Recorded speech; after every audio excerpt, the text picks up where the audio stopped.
హడావిడి చేస్తారు. అందుకనే మనం డీజే పెట్టి రోడ్డు మీద కూడా డ్యాన్స్లు వేస్తాం. ఎందుకంటే వివాహం అయిన తర్వాత ఎలాగో డ్యాన్స్ స్టార్ట్ అవుతుంది, అది వేరే విషయం. వాళ్ళ దాంపత్య జీవితంలో మీరు వేలు పెట్టకూడదు. వాళ్ళ కింద మీద పడనివ్వండి, వాళ్ళే సర్దుకుంటారు.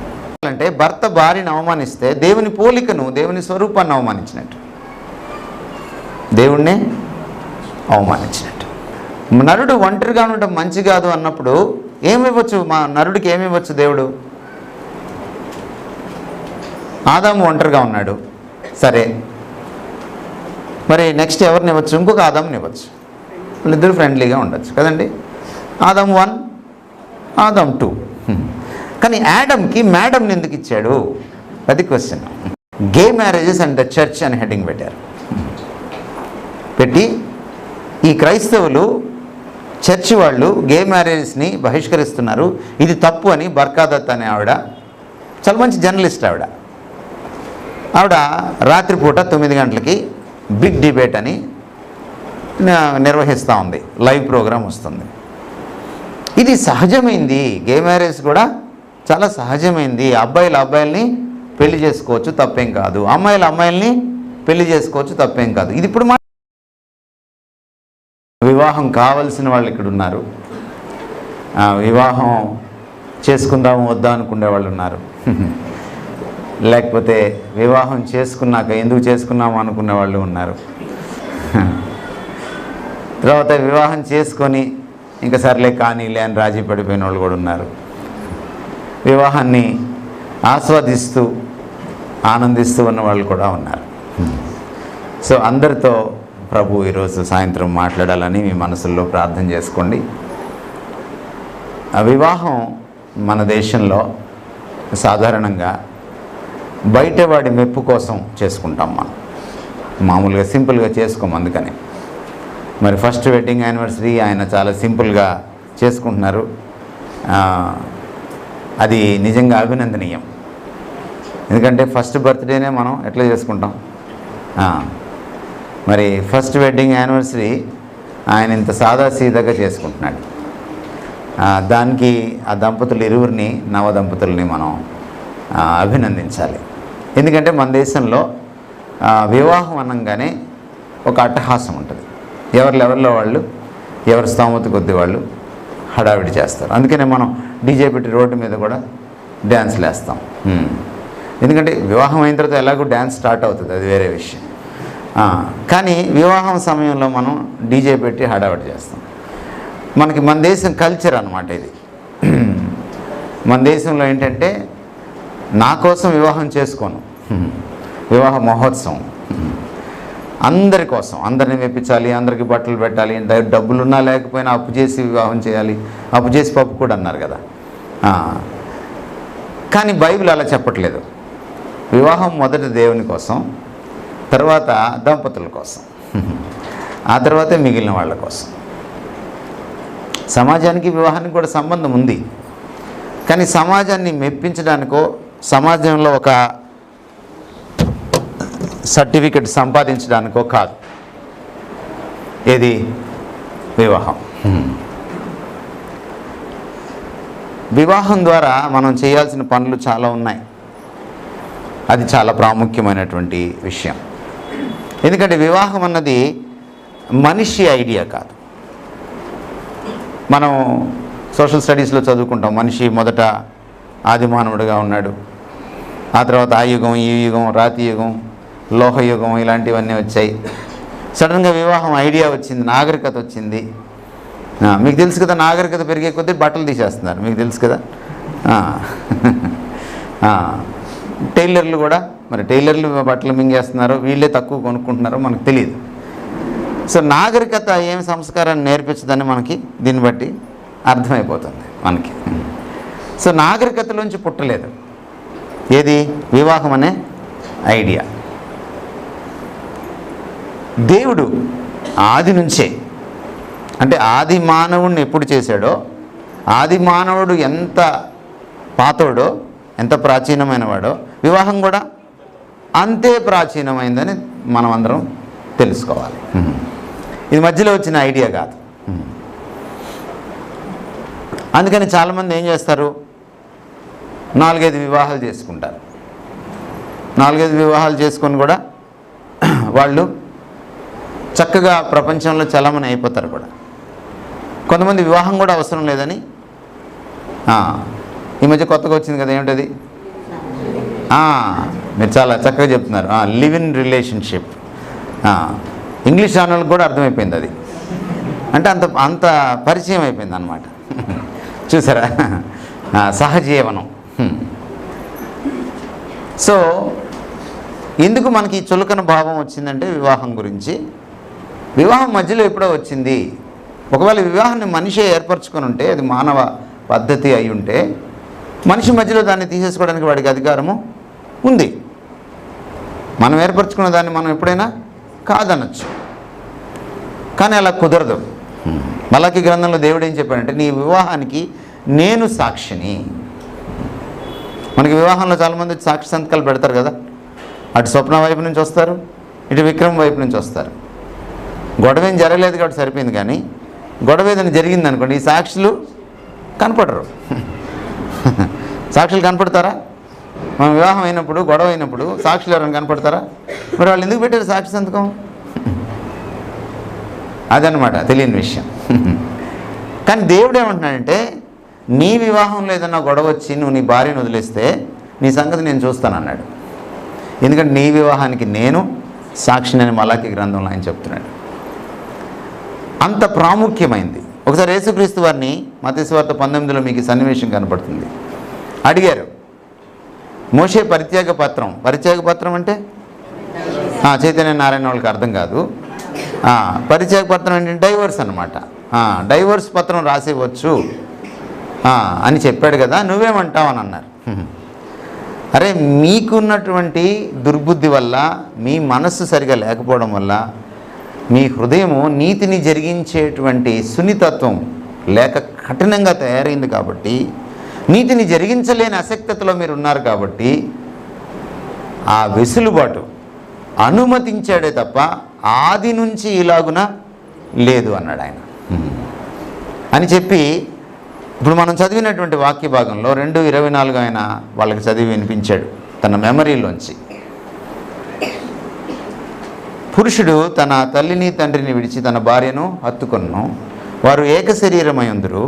దేవుడు ఇలా ఏకం చేసిన వారిని మనుషులు వేరు చేయకూడదు అని చాలా ఖరాఖండిగా ఒక రూలింగ్ వివాహం గురించి యేసుక్రీస్తు వారికి చేశారు. అంటే దీన్ని బట్టి మీకు ఏం అర్థమవుతుంది వివాహం గురించి? జీవితంలో దేవుడి తర్వాత ఏది ఇంపార్టెంట్? వివాహమే. వేరు చేయడానికి వీల్లేదు. అది చాలా ప్రాముఖ్యమైనది. అందుకని హెబ్రీ 13:4లో ఏముందంటే, వివాహము అన్ని విషయములు, వివాహ మహోత్సవం కాదు, కొంతమందికి అది వివాహ మహోత్సవం అని అర్థమైంది. వివాహము అన్ని విషయములలో ఘనమైనదిగా, ఏమండి చదవండి, జాగ్రత్త చదవండి.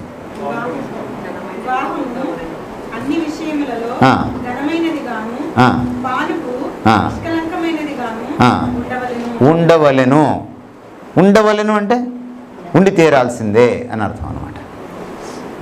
అది ఆజ్ఞ, ఆప్షన్ లేదు. అంటే వివాహాన్ని ఘనపరచాలి, గౌరవించాలి. ఇక్కడ వివాహాన్ని గౌరవించడం అంటే వివాహపు తంతు కాదు.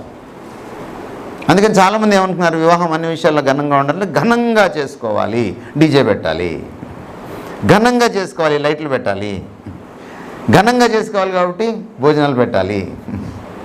అతనికి పాపం భోజనాలు పెట్టే స్తోమత లేకపోయినా భోజనాలు పెట్టాల్సిందే. ఘనంగా చేసుకోవాలి కాబట్టి అందరికీ బట్టలు పెట్టాలి. నువ్వు పేదోడైపోయి నువ్వు అప్పులు పాలైనా పర్లేదు, నీ వివాహానికి మేము బాగుండాలి.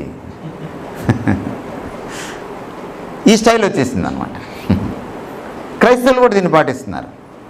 క్రైస్తవ దైవజనులు కూడా వాళ్ళ పిల్లల వివాహాలు ఈ రోజున మీరు యూట్యూబ్లో చూస్తున్నారు. ఏ సినిమా యాక్టర్లు కొడుకులు కూతుర్లు చేసుకున్నట్టుగా చేసుకుంటున్నారు. రాజకీయ నాయకులు పెద్ద పెద్ద బడాబాబుల పిల్లలు చేసినట్టుగా చేసుకుంటున్నారు. దైవజనుల పిల్లలు కూడా ఈ రోజున మీరు చూస్తున్నారు. ఇంకా 5 రోజులు చేయడం ఇంకా రాలేదు, తొందరలో 5 రోజులు చేయడం కూడా వస్తుంది. ఆ తర్వాత విడాకులు వచ్చినప్పుడు మాత్రం చల్లగా 5 నిమిషాల్లో విడిపోతారు. అది వేరే విషయం. బట్ అది కాదు హెబ్రీ 13:4కి అర్థం. నువ్వు వివాహం అనే బంధాన్ని, ఆ వైవాహిక వ్యవస్థను, ఆ వైవాహిక జీవితాన్ని నువ్వు దేవుడి కోసం దాన్ని కనపరచాలి అని అర్థం అన్నమాట. కాబట్టి వివాహం గురించి మొదటి విషయం ఏమిటంటే ఆనర్, ఘనత, గౌరవం. లేకపోతే మీరు దాన్ని ఎలా అంటారో నాకు తెలియదు తెలుగులో, తెలంగాణలో దానికి పెద్దపీట వేయాలి. So honour is the obligation of marriage. వివాహం జరిగిందా? ఒక్కసారి వివాహంలో జత చేయబడ్డారా? ఒక్కసారి దంపతులు అయ్యారా? ఇంకా అది దేవుడితో ఉన్న బంధం తర్వాత అత్యంత పవిత్రమైన, అత్యంత ఉన్నతమైన, అత్యంత ప్రాముఖ్యమైన బంధం అన్నమాట. అందుకని ఈ మాటలు ఉన్నాయి 2:24లో, తల్లిని తండ్రిని విడిచి. చాలామంది ఏం చేస్తారంటే భార్యను విడిచి మళ్ళీ అమ్మను హత్తుకుంటూ ఉంటారు, భర్తను విడిచి మళ్ళీ అమ్మను హత్తుకుంటూ ఉంటారు. No no no no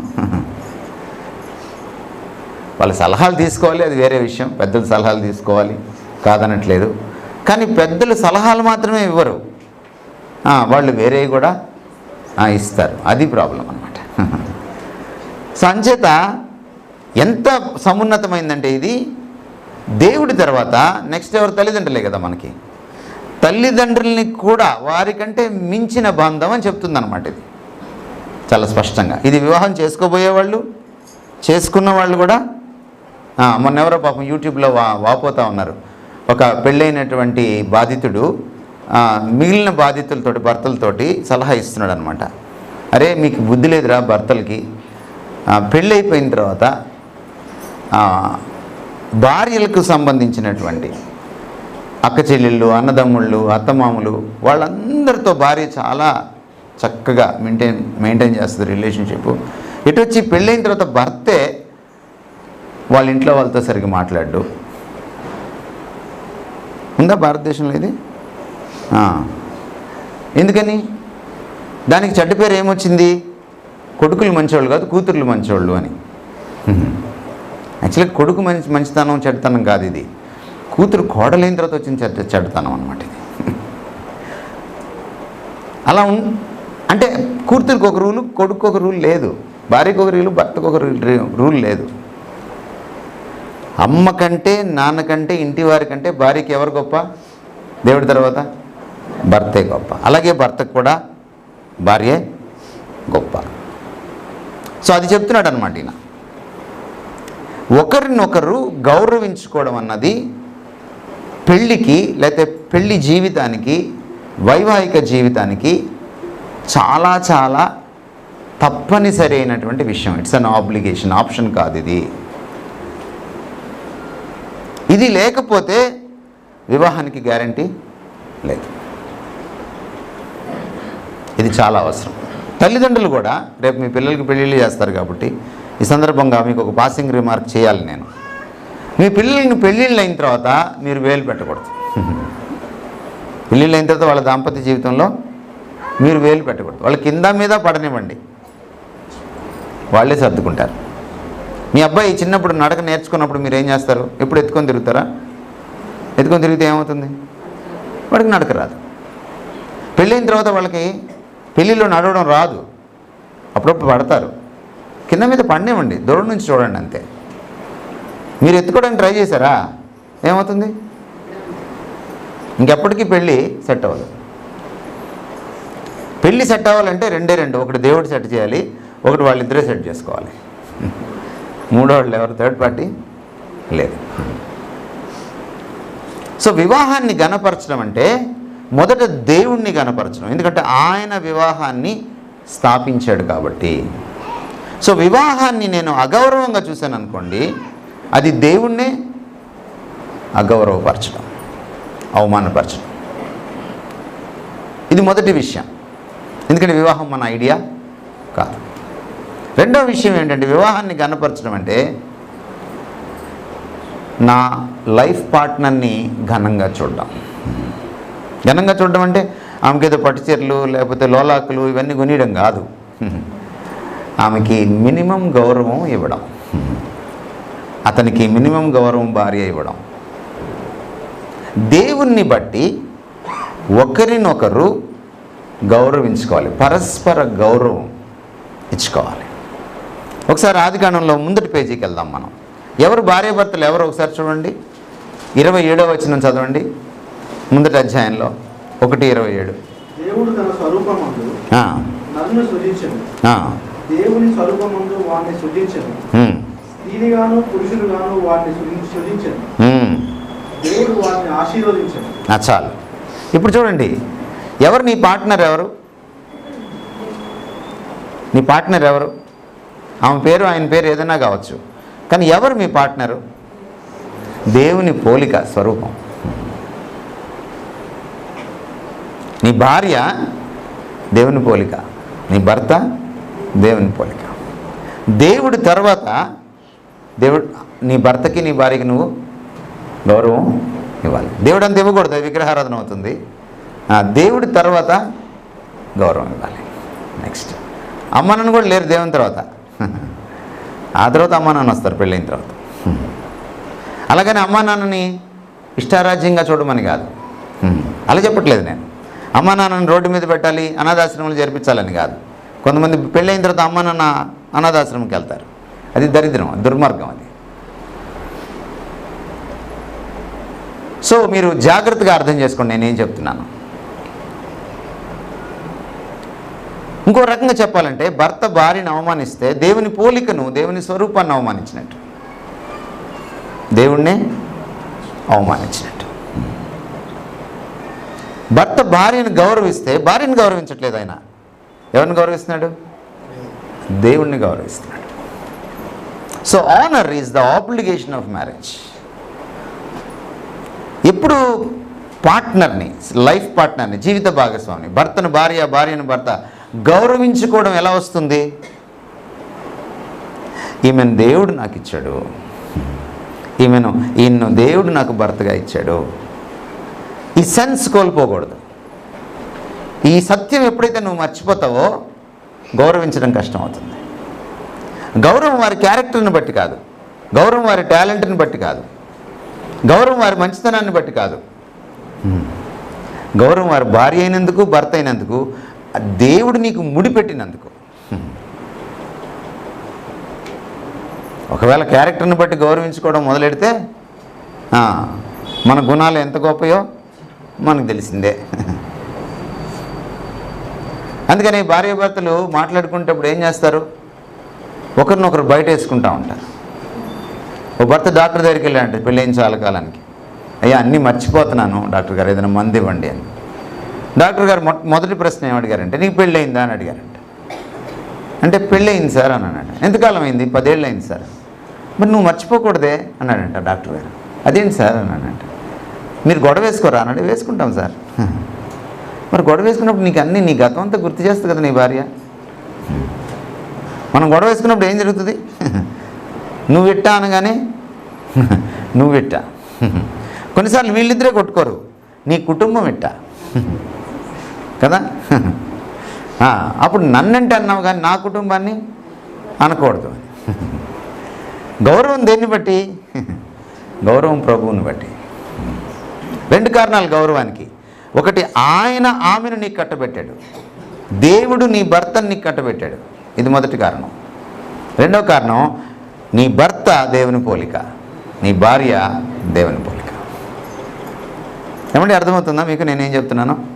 right. రెండో విషయం, డైవర్సిటీ అంటే భిన్నత్వం అనేది ఉంటుందన్నమాట. వివాహంలో ఎప్పుడు కూడా సేమ్ టు సేమ్ ఉండదు. అంటే ఆయన ఎవరో చెప్పాడు కదా, సింహం గడ్డం గీసుకోదు, నేను గడ్డం గీసుకుంటాను అంతే, మిగిలినంత షేమ్ టు షేమ్ అన్నట్టు. అలా ఉండదు వివాహం. దయచేసి గమనించండి. అలా ఉందని మీరు అనుకున్నారంటే పెద్ద పప్పులో కాలేసినట్టే. Diversity is the beauty of marriage. ఒకసారి ఇందాక చదివిన వాక్య భాగంలోకి వెళ్దాం. 2:18 ఒకసారి చదువుతారు. 2:18. మరియు దేవుడైన యెహోవా నరుడు ఒంటరిగా ఉండుట మంచిది కాదు, వానికి సాటి అయిన సహాయమును వాని కొరకు చేయును అనుకొనెను. నరుడు ఒంటరిగా ఉండటం మంచిది కాదు. రైట్. నరుడు ఒంటరిగా ఉండటం మంచి కాదు అన్నప్పుడు ఏమివ్వచ్చు? మా నరుడికి ఏమివ్వచ్చు దేవుడు? ఆదాము ఒంటరిగా ఉన్నాడు, సరే, మరి నెక్స్ట్ ఎవరిని ఇవ్వచ్చు? ఇంకొక ఆదాముని ఇవ్వచ్చు. వాళ్ళిద్దరు ఫ్రెండ్లీగా ఉండొచ్చు కదండి. ఆదాము 1, ఆదాము 2. కానీ యాడమ్కి మేడంని ఎందుకు ఇచ్చాడు? అది క్వశ్చన్. మీకు ఇప్పుడు అర్థమైందా స్వలింగ సంపర్క వివాహాలు చేసుకోకూడదని? దీన్ని బట్టి gay marriages they are not right.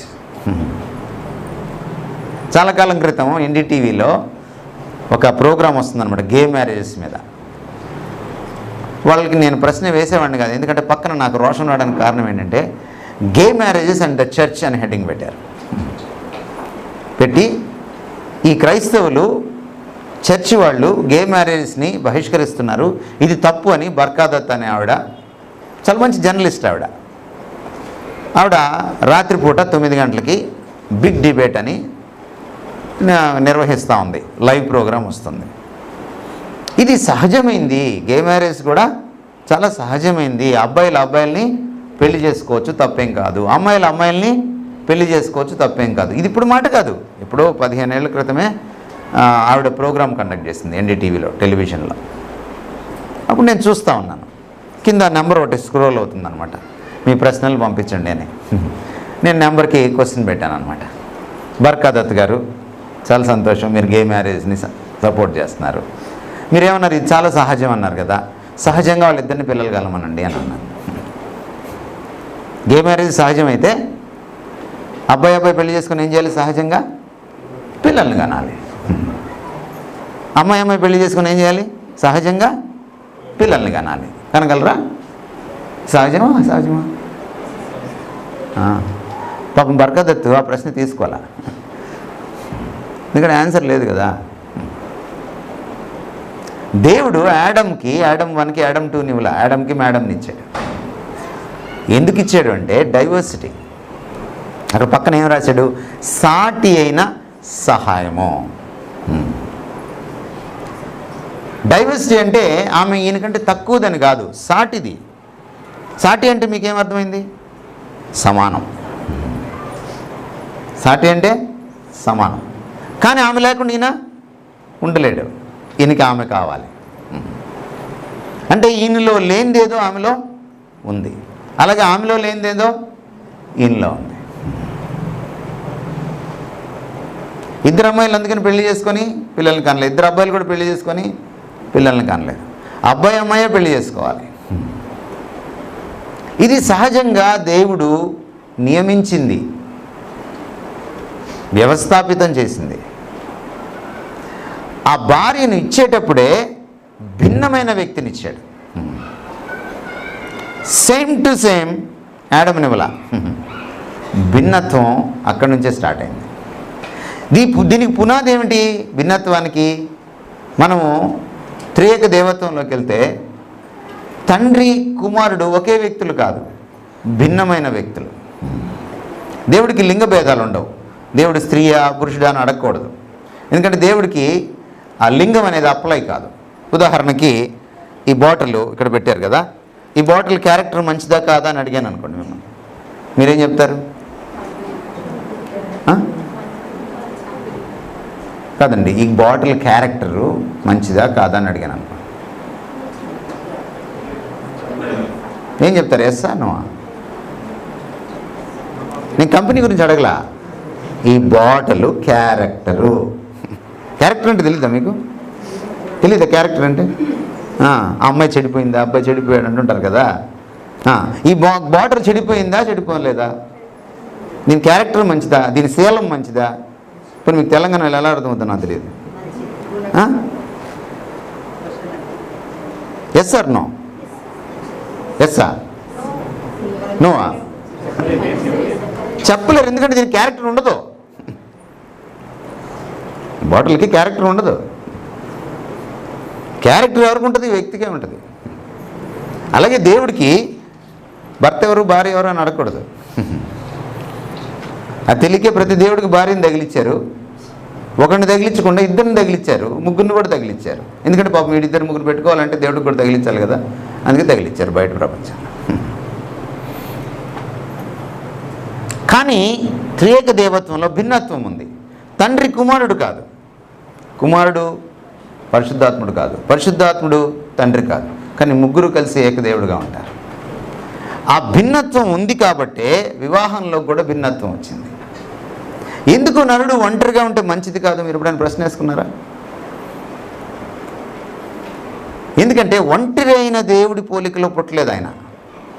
దేవుడు ఒంటరివాడు కాదు, ఆయనలో తండ్రి, కుమారుడు, పరిశుద్ధాత్మ ముగ్గురు ఉన్నారు.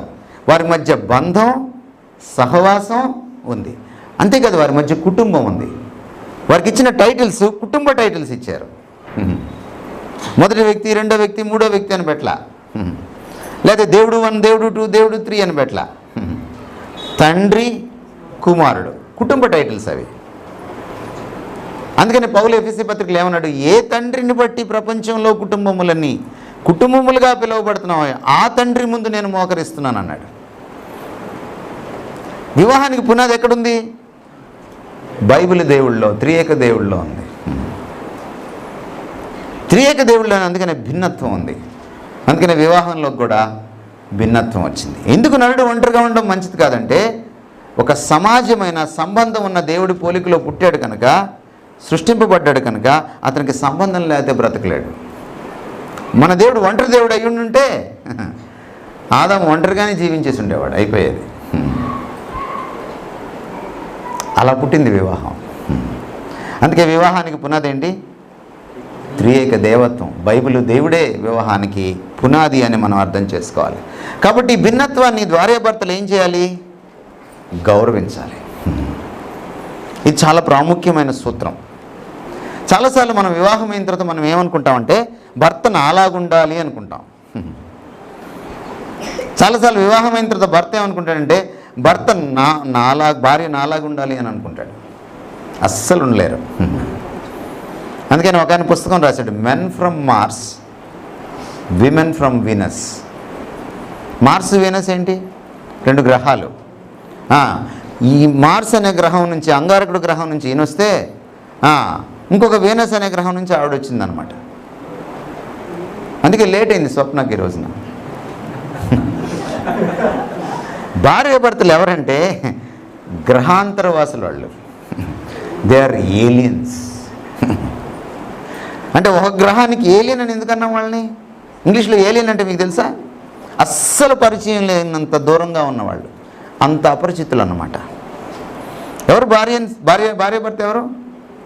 ఏలియన్స్. ఏలియన్ వెడ్స్ ఏలియన్స్ అన్నమాట. అందుకనే వివాహం అవగానే ఏం స్టార్ట్ అవుతాయి? మా గ్రహంలో ఇలా ఉండదే,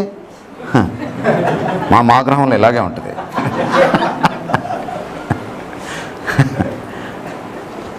ఆయన కుటుంబంలో పద్ధతులు వేరుగుంటాయి, ఈవిడ కుటుంబంలో పద్ధతులు వేరుగుంటాయి. ఆయన ఆలోచన విధానం వేరుగుంటుంది, ఈవిడ ఆలోచన విధానం.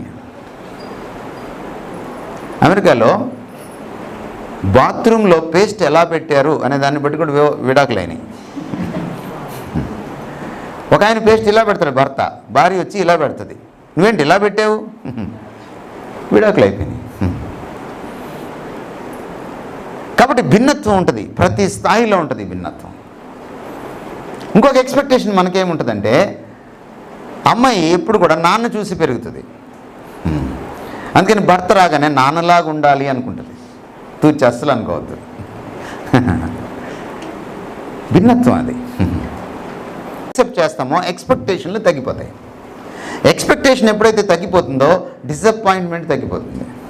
డిసప్పాయింట్మెంట్ ఎప్పుడు వస్తుందండి? ఎక్కువ ఊహించుకుంటే ఎక్కువ నిరాశ వస్తుంది, తక్కువ ఊహించుకుంటే తక్కువ నిరాశ వస్తుంది. నిరాశ ఎక్కువ ఏమవుతుంది? బీపీ పెరుగుతుంది. అందువల్ల ఏం చేయాలి? ఈవిడింతే అనుకోవాలి, ఈయనింతే అనుకోవాలి. ఈయనలాగా నేను అంగీకరించాలి, ఈయనలాగా నేను ప్రేమించాలి, ఈమెను ఈమెలాగే నేను అంగీకరించాలి, ఈమెలాగే నేను ప్రేమించాలి. అస్సలు మారద్దు, అలాగే ఉండమని కాదు, మీ గుణాలను మార్చుకోవద్దని కాదు, చెడ్డ గుణాలు ఉంటే మార్చుకోవాలి. కానీ మీ ఇంటి కళ్ళద్దాల్లోంచి, నీ సొంత కళ్ళద్దాల్లోంచి నీ భర్తని భార్యని నువ్వు చూడకూడదు అని చెప్తున్నాను నేను. ఆ భిన్నత్వాన్ని మీరు అంగీకరించాలి. అమ్మాయికి అబ్బాయికి చాలా భిన్నత్వం ఉంటుంది. అబ్బాయి ఆఫీస్ నుంచి వచ్చి రోజంతా ఆఫీస్లో ఉండి ఏం జరిగిందంటే 4 నిమిషాలు చెప్పేస్తాడు కదా. అమ్మాయి షాపింగ్కి 2 గంటలు వెళ్ళి లేదా 3 గంటలు వెళ్ళి ఏం జరిగిందంటే రేపటిదాకా చెప్తానే ఉంటుంది. అంత భిన్నత్వం ఉంటుంది. అందుకని ఆఫీస్ నుంచి వచ్చి సంగతులు చెప్పడేంటని ఎవడు అనుకుంటుంది. పాపం ఆయనకు అంతే వచ్చు. నాకు అందుకే అనుమానం, ఈ పురాణాలు ఇవన్నీ అబ్బాయిలు రాశారా అమ్మాయిలు రాశారా అని. అమ్మాయిలు రాసి అబ్బాయిల పేర్లు పెట్టారేమో నాకు అనుమానం. అంత డీటెయిల్స్ ఉండవు అన్నమాట అబ్బాయిల దగ్గర, గుర్తుండకూడదు పాపం వాళ్ళకి. అమ్మాయిలకి అట్లా కాదు. అందుకని చూడండి, పెళ్లి రోజు అబ్బాయి మర్చిపోతాడు, అమ్మాయి మర్చిపోతాడు. నీ మీద ప్రేమ లేక కాదు, అబ్బాయికి మతి లేక. ఏంటి భార్య పేరు ఏంటండి? భార్య పేరుని తెలుగులో ఏమంటారు? శ్రీమతి. ఎవరి మతి మీరు? శ్రీకి, శ్రీ విక్రమ్కి శ్రీమతి స్వప్న. ఆయనకి మతి లేదు కాబట్టి ఇవన్నీ ఇచ్చాడు దేవుడు. శ్రీకి మతే భార్య. గుర్తుండదమ్మా, ప్రేమ లేక కాదు, ఆ మతి అలాంటిది. భిన్నత్వం, ఈ భిన్నత్వం చాలా ప్రాముఖ్యమైనది. అబ్బాయికి ఒక మెమరీ ఛాంబరే ఉంటుంది, అమ్మాయికి 2 ఉంటాయి. తలకాయలో ఒకటి ఉంటుంది, హృదయంలో ఇంకోటి ఉంటుంది. అందుకని మరియమ్మ తల్లి గురించి ఈ మాటలు రాశారు. ఆమె ఈ విషయములన్నింటినీ తన హృదయంలో భద్రము చేసుకునేను. యోసేపు చేసుకోలేకపోయాడు. ఇది స్త్రీకి ఉన్నటువంటి ప్రత్యేకత. కాబట్టి ఎప్పుడైనా మీ ఆయన నీ బర్త్డేనో లేకపోతే నీ పెళ్లి రోజో మర్చిపోతే ఏం చేయాలి? ఈయన ఇంతే అనుకోవాలి, గొడవ వేసుకోకూడదు. ఈ భిన్నత్వాన్ని మీరు అంగీకరించాలి. అర్థమవుతుందా? మూడో విషయం మనం చూస్తే ఇక్కడ జెనసిస్ 2:24లో 2:24 ఆదికాండంలో వారు ఏకమైపోతారు అంటున్నాడు.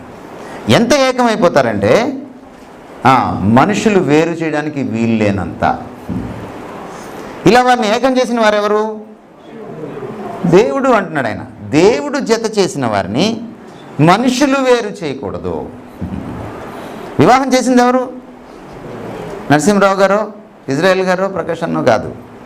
ఎవరు చేసింది వివాహం? దేవుడు. మేము పనిముట్లు మాత్రమే, అంతే. మరి దేవుడు చేసినప్పుడు దేవుడు జతపరిచాడు అనమాట, దేవుడు ఏకం చేశాడు అనమాట. కాబట్టి ఏకత్వాన్ని ఏం చేయాలి? మీరు దంపతులు ఏం చేయాలి? కాపాడుకోవాలి.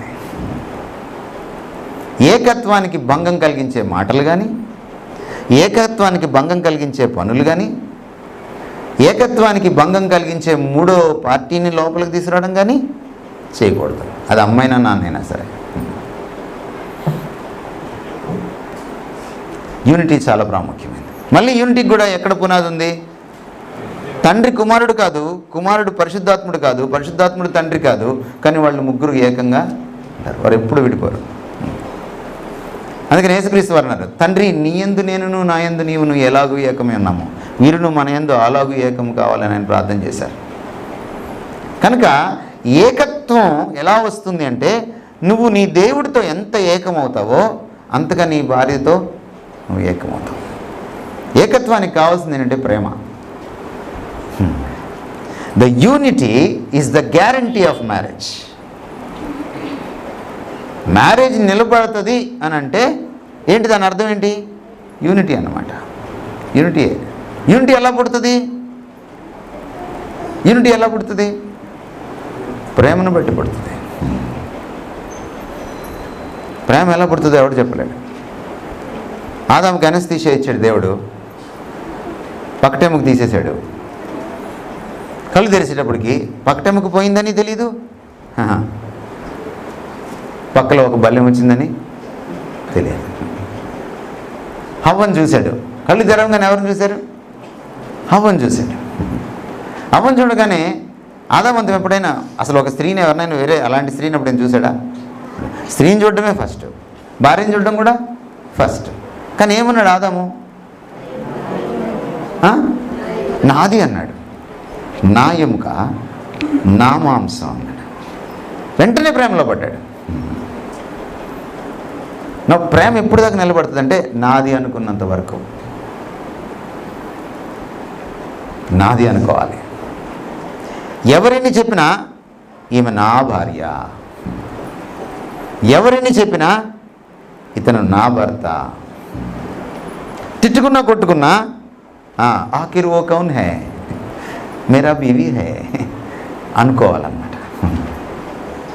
ఎంతైనా నా భార్య కదా, ఎంతైనా నా భర్త కదా అనుకోవాలి.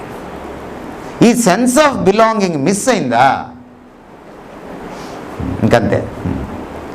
ఆదాంకి ఎవరిని ఇచ్చారు? హవ్వని. మరి నాదంటాడేంటి? పాపం చేసిన తర్వాత ఏమన్నాడు? నీది అన్నాడు. నువ్వు ఇచ్చావే, ముందు గుర్తురాలేదా నువ్వు ఇచ్చిందని సంగతి? వివాహంలో ఉన్న గొప్పతనం ఏంటంటే దేవుడే భార్యని ఇస్తాడు, దేవుడే భర్తని ఇస్తాడు. కానీ మనం ఎంత మైమర్చిపోతామంటే ఈమె దేవుడు ఇవ్వలేదు, ఈమె అసలు నాదే. అందుకని ఏమంటారు? ఎన్నెన్నో జన్మల బంధం అంటారు కదా. ఎన్నెన్నో జన్మల బంధం సంగతి తర్వాత భార్యని అర్థం చేసుకోవాలంటే ఇంకో జన్మ ఎత్తాలి. అది ప్రాబ్లం. అందుకే అన్ని జన్మలు ఉంటాయేమో మనకు తెలియదు. ఆ సెన్స్ ఆఫ్ బిలాంగింగ్, నాది అన్న భావన నిన్ను కలిపి అలా ఉంచుతుందన్నమాట. ఏదైనా జరిగిన వివాహంలో ఆమె ఎలాగన్నా ప్రవర్తించినాయి, ఆయన ఎలాగన్నా ప్రవర్తించినాయి, సాయంత్రం కల్లా మీరు ఏ భావనలోకి రావాలి? ఈమె నాది, ఈయన నావాడు, నా భర్తే కదా, నా భార్య కదా, ఇంకెవరో కాదు కదా. పక్కింటోడు మనల్ని కొడితే ఏం చేస్తాం? మళ్ళీ కొడతాం, లేకపోతే కేసు పెడతాం. ఇంట్లో వాళ్ళని మనల్ని కొడితే ఏం చేస్తాం? కాసేపు ఏడుస్తాం, కాసేపు తిట్టుకుంటాం, సాయంత్రానికో ఉదయానికో ఏం చేస్తాం? మళ్ళీ మాట్లాడుకుంటాం. ఎందుకు? మన భావన అన్నమాట. మన అమ్మే కదా, మన తమ్ముడే కదా.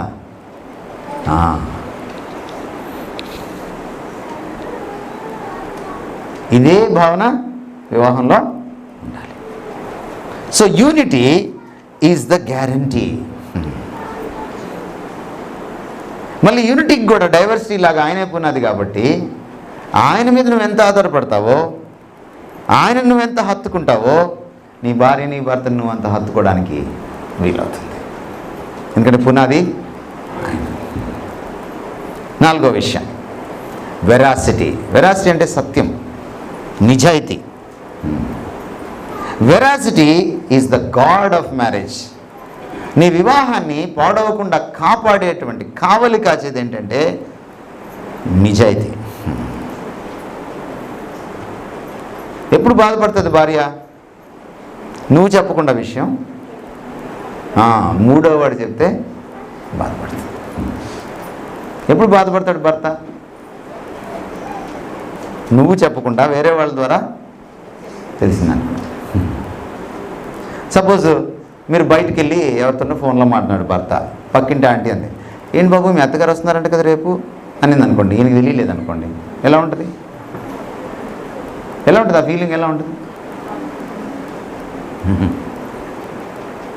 అదన్నమాట. చెప్దాం అనుకున్నానండి, ఈలోపు మీరు ఫోన్ పట్టుకొని బయటికి వెళ్ళారు, ఈ పక్కింటిది చెప్పేసింది అనుకోకూడదు. నువ్వు ఏది దాచకూడదు. ఒకవేళ నువ్వు పాస్టర్ గారు అయితే ఎవరైనా కౌన్సిలింగ్ కోసం ఏదైనా వచ్చి వాళ్ళ బతుకుని మీ దగ్గర చెప్తే అది నువ్వు భార్యకి చెప్పకూడదు. కానీ అన్ని విషయాలు మాత్రం నువ్వు నీ భర్తకి భార్యతో, భార్య భర్తతో, భర్త భార్యతో పంచుకోవాలి. ఈ కొత్త భార్య భర్తలతో ప్రాబ్లం ఏంటంటే ఎవరు వాట్సాప్ వాళ్ళకు ఉంటుంది, ఎవరు ఫేస్బుక్ వాళ్ళకు ఉంటుంది. పాస్వర్డ్ అడిగితే బ్యాంక్ లాకర్ తాళం అడిగినంత ఫీలింగ్ ఇస్తారు. అది కరెక్ట్ కాదు. దాచకూడదు. నువ్వు దాచకుండా నిజాయితీగా ఉన్నావా, ఇంకంతే, బతికేసావు, భార్యాభర్తలకు బతికేసావు. చూడండి ఇక్కడ లాస్ట్ వచనంలో ఏముందో, ఇందాక మీరు చదివిన లాస్ట్ వచనంలో చదువుతారు ఎవరైనా? 2:25 ఆదికాండం. ఇద్దరు దిగంబరులుగా ఉండిరి. ఏమిటి దాని అర్థం ఏమిటి? ఇద్దరు దిగంబరులుగా ఉన్నారంటే అర్థం ఏంటి? ఒరిజినల్ మ్యారేజ్ అలా ఉందన్నమాట. పాపం అప్పటికి ఇంకా రాలా. పాపం వచ్చిన తర్వాత మన కళ్ళు పాడైనాయి కాబట్టి, మన మనసు పాడైంది కాబట్టి దేవుడే బట్టలు కుట్టించాడు, ఇంకా కుదరదు రావేలతోటి అని. ఫస్ట్ టైలర్ దేవుడే. ఏంటి దాని అర్థం తెలుసా మీకు? పారదర్శకత, దాపరికం లేకపోవడం. భార్య నుంచి భర్త కప్పెట్టుకోలేదు, భర్త నుంచి భార్య కప్పెట్టుకోలేదు. వాళ్ళ మధ్య ఒక ట్రాన్స్పరెన్సీ, ఒక పారదర్శకత ఉందన్నమాట. అది ఒరిజినాలిటీ ఆఫ్ మ్యారేజ్. మళ్ళీ మనం అక్కడికి వెళ్ళాలి. బట్టలు తీసేయమని కదా దాని అర్థం. దాని అర్థం ఏంటంటే అంత దాపరికం లేకుండా నీ హృదయాన్ని ఆయనకి, ఆయన హృదయాన్ని నీకు మీరు పంచుకోవాలి. అబద్ధాలు ఉండకూడదు, అసత్యాలు ఉండకూడదు, రహస్యాలు ఉండకూడదు. ముఖ్యంగా నీ జీవిత భాగస్వామిని కష్టపెట్టే రహస్యాలు అసలు ఉండకూడదు. ఏమంటే అర్థమవుతుందా నేనేం చెప్తున్నాను? ఒకవేళ ఎప్పుడైనా నీ భార్య ఎక్కువ షాపింగ్ చేసేసి కార్డు బాగా వాడేస్తుంటే పాస్వర్డ్ మార్చ తప్పేం లేదు, కానీ ఎందుకంటే కుటుంబం యొక్క మేలు కోసం. అలాంటివి నువ్వు చెప్పలేకపోయినా కొన్ని ప్రత్యేక పరిస్థితుల్లో ఎక్సెప్షనల్ కేసెస్ ఉంటాయి. బట్ సాధ్యమైనంత వరకు మీరు ఎలా ఉండాలి? దాపరికం లేకుండా బ్రతకాలి. ఇది బైబిల్ మనకి నేర్పిస్తున్న విషయాలు. ఇక్కడ ఆదికాండంలోనే మనం ఉండగా మనకు ఇంకో విషయం కనపడుతుంది. దేవుడు వారిని ఆశీర్వదించి ఏం చేశాడు? మీరు ఫలించి అభివృద్ధి పొంది విస్తరించి భూమిని నిండించి దాన్ని స్వాధీనం చేసుకోమన్నాడు. ఇది వివాహం లేకుండా సాధ్యమవుద్దా? పోనీ గే వివాహాల్లో సాధ్యమవుద్దా? సాధ్యం కాదు. కాబట్టి దేవుడు చెప్పినట్టే వివాహం చేసుకోవాలి. ఆ వివాహాన్ని బట్టి ఏం జరుగుతుంది? ఇక్కడ ఆదాము హవ్వలకి అజెండా లేదు. ఇక్కడ ఈ అజెండా ఎవరిచ్చారు? దేవుడిచ్చాడు. చాలాసార్లు మనకి వివాహం అప్పుడు అజెండా ఎవరిస్తారు? మనమే పెట్టుకుంటాం. వివాహాలు కుదిరించేటప్పుడు గమ్మత్తుగా చెప్తుంటారన్నమాట. తమ్ముడు వివాహం చేసుకుంటావా అన్న, ఎలాంటి అమ్మాయి కావాలి? నాది ఎంఎస్సి మ్యాథ్స్ అన్నా, ఎంఎస్సి ఫిజిక్స్ కానీ మ్యాథ్స్ కానీ ఉంటే. నేను ఇంజనీర్ అన్నా, ఒక ఇంజనీర్ అయితే పర్లేదు. నేను డాక్టర్ని అన్నా, ఒక డాక్టర్ని అయితే బాగుంటుంది. నువ్వు ఎవరిని ఉద్యోగాన్నా నువ్వు అమ్మాయినా పెళ్లి చేసుకుంటుంది? ఈరోజు ఆధునిక ప్రపంచంలో ఒక అబద్ధం ఏంటంటే సేమ్ ఉద్యోగం ఉండాలి, సేమ్ చదువు ఉండాలి, సేమ్ స్తోమత ఉండాలి, సేమ్ కులం ఉండాలి. ఇది ఒక అబద్ధం. నువ్వు కాపురం చేసేది కులంతో కాదు, ఉద్యోగంతో కాదు, ఆస్తితో కాదు, క్వాలిఫికేషన్తో కాదు. ఉండకూడదని నేను అనట్లా. అది క్రైటీరియా కాదు, అది ప్రమాణం కాదు. నువ్వు వ్యక్తితో కాపురం చేస్తావు. ఇది నువ్వు గమనించాలి. నీకు అజెండా లేదు వివాహం అయిన తర్వాత. వివాహం అయిన తర్వాత నాకు ఒక పిల్లోడు వస్తాడు, లేదా ఒక పిల్ల వస్తుంది, మనకు ఒకళ్ళు చాలు, ఒక్కరు ముద్దు, ఇద్దరు వద్దు, ఈ అజెండా లేవు మనకి. లేదా నేను వివాహం అయిన తర్వాత అది చేస్తాను, ఇది చేస్తాను, ప్లానింగ్స్ ఉండొచ్చు. బట్ అల్టిమేట్గా వివాహానికి దేవుడు నియమించినటువంటి ఒక డెస్టినీ ఉంది. ఆ డెస్టినీ ఏంటంటే నీ ద్వారా దేవుడు ఈ ప్రపంచంలో ఏదో సాధించాలనుకుంటున్నాడు. అది డెస్టినీ. మీరు మలాకి గ్రంథం ఇంటికి వెళ్ళిన తర్వాత చదవండి. 2వ అధ్యాయంలో ఉన్న మాట ఏమిటంటే పుట్టే పిల్లలు దేవుని రాజ్య సంతతి అని అంటాడు. దేవుడు భూమి మీద నెరవేర్చుకోవాలనుకున్నటువంటి ఉద్దేశాలను నెరవేర్చడానికి నువ్వు వివాహం చేసుకుంటున్నావు. అదేంటి నా కోసం కాదా వివాహం? నీకోసమే, కానీ అల్టిమేట్గా నీకోసం కాదు. వివాహంలో ఆనందం నేను ఎంజాయ్ చేద్దా? చెయ్యాలి, చెయ్యి. వివాహంలో నేను పిల్లల్ని కనద్దా? కను. బట్ అల్టిమేట్గా గాడ్ హ్యాస్ ఎ పర్పస్. అది ఒక్క భర్త చేయలేడు, ఒక భార్య చేయలేదు. అది ఇద్దరు కలిసికట్టుగా చేయాలి. మీరు బయట ఉద్యోగాలు చేస్తున్నా, మీరు చర్చిలో పాస్టర్స్ అయినా, పరిచర్యలో ఉన్నా, మీరు దేవుడిని ఒకటే అడగాలి భార్యాభర్తలుగా, దేవా మా ఇద్దరిని కలిపావు, మా ఇద్దరి ద్వారా నువ్వేం సాధించాలనుకున్నావు, మాకు బిడ్డల్ని ఇచ్చావు, ఈ బిడ్డల ద్వారా మేమేం సాధించాలి నీకోసం. వీని డాక్టర్ని చేయాలా, వీని ఇంజనీర్ని చేయాలా అని కాదు అడగాల్సింది. పాపం ఒక పల్లెటూరు ఆయన పరిగెత్తా ట్రైన్ వెళ్ళిపోతూ ఉంటే సడన్గా ఏ కంపార్ట్మెంట్ ఎక్కాలో తెలియకపోతే అక్కడ ఉన్న ఒక పెద్ద ఆయన ఒక కంపార్ట్మెంట్లో తోసేసాడంటే ఎక్కే పడిపోయి చచ్చిపోతామని. లోపలికి వెళ్ళిన తర్వాత చూస్తే అది మిలిటరీ వాళ్ళ కంపార్ట్మెంట్. మిలిటరీ వాళ్ళు ఈ పంచి కట్టుకున్న ఆయన్ని, ఈ పల్లెటూరు ఆయన్ని గొడవ చేయడం మొదలెట్టారు. సెటైర్ల మీదే సెటైర్లు వేస్తున్నారు. ఆయన్ని కూర్చోబెట్టారు మధ్యలో. వాళ్ళు అడుగుతున్నారు, అబ్బాయి పుడితే ఏం చేస్తావు అంటే ఆయన అన్నాడు, ఇంజనీర్ని చేస్తాను. అమ్మాయి పుడితే ఏం చేస్తావు, డాక్టర్ని చేస్తాను. మళ్ళీ సెటైర్ వేశారు వాళ్ళు. అటు ఇటు కాకుండా పుడితే ఏం చేస్తావు అని అడిగాను. ఏముంది మేము మిలిటరీలో దోచేస్తానన్నాడు. సొంత జెండా లేదు. దేవుణ్ణి అడగాలి మనం. మేమిద్దరం కలిసి ఏం సాధించాలి, మాకిచ్చిన బిడ్డల ద్వారా ఏం సాధించాలి. పౌలు గుర్రం మీద నుంచి పడగానే అడిగిన ప్రశ్న అదిగా, నేనేం చేయాలని నువ్వు కోరుకుంటున్నావు, నాకెందుకు వివాహం చేసావు ప్రభువా, నేనేం సాధించాలి. ఎప్పుడైతే నువ్వు ప్రభుని ఇది అడుగుతావో, ప్రభు నీకు ఆ జ్ఞానం ఇచ్చి నడిపిస్తాడో, నీ వివాహం దేవునికి మహిమకరంగానే ఉండడం కాకుండా, నీకు బ్లెస్సింగ్ అవ్వడమే కాకుండా ప్రపంచమంతటికీ బ్లెస్సింగ్ అవుతుంది. మీరు చూడండి, ఆదికాండం 1:28 దేవుడు వారిని ఆశీర్వదించి అని చెప్పిన తర్వాత ఆ ఆశీర్వాదం వాళ్ళకి మట్టుకే మిగలలేదు, ప్రపంచమంతటికీ ఆశీర్వాదం అయింది. గమనించారా మీరు? The marriage is not a selfish thing. నేను, నా కుటుంబం, మేము ఎదగాలి, మేము టైప్ అవ్వాలి, మా ఇద్దరి గురించి అందరు ఇలా అనుకోవాలి, మేము ఏదైనా ఒక ఫంక్షన్కి వెళ్ళామంటే తల మెరిసిపోవాలి, మేము ఎక్కడున్నా తెలిసిపోవాలి, ఇది కాదు.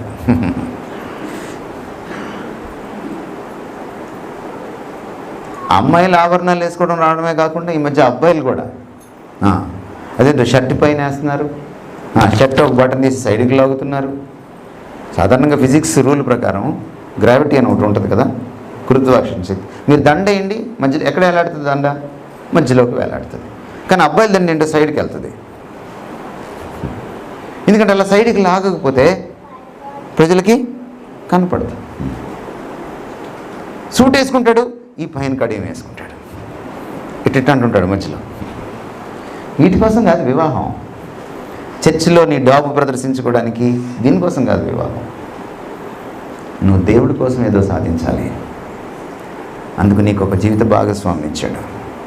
అలా సాధించినప్పుడు ఆయనకి మహిమ, నీకు బ్లెస్సింగ్, నీకు తృప్తి, ప్రపంచానికి నువ్వు బ్లెస్సింగ్ అవుతావు. చాలా అవసరం ఇది. ఈ అవుట్లుక్ మనకు వచ్చినప్పుడు మన దేశాన్ని, ప్రతి కుటుంబం దేశాన్ని ఉద్ధరించడానికి వీలవుతుంది. ప్రతి కుటుంబం తోటి సమాజానికి, దేశానికి ఒక గొప్ప బ్లెస్సింగ్ అవుతుంది. ఇది మీరు అర్థం చేసుకోవాలి. అబ్రహాంకి బిడ్డనిస్తే అబ్రహాంను మాత్రమే ఆశీర్వదించాడు ఆయన. నిన్ను బట్టి ప్రతి వంశాన్ని, ప్రపంచంలో, అందులో భారతీయులు ఉన్నారా? భారతీయులు లేరా? ఉన్నారు. కాబట్టే మెస్సియా వచ్చి మనల్ని రక్షించాడు. ఎందుకని సర్వసృష్టికి సువార్త ప్రకటించమన్నాడు? అబ్రహాంకి ఇచ్చిన ఒక్క బిడ్డ ఈరోజు భారతదేశానికి కూడా ఆశీర్వాదం.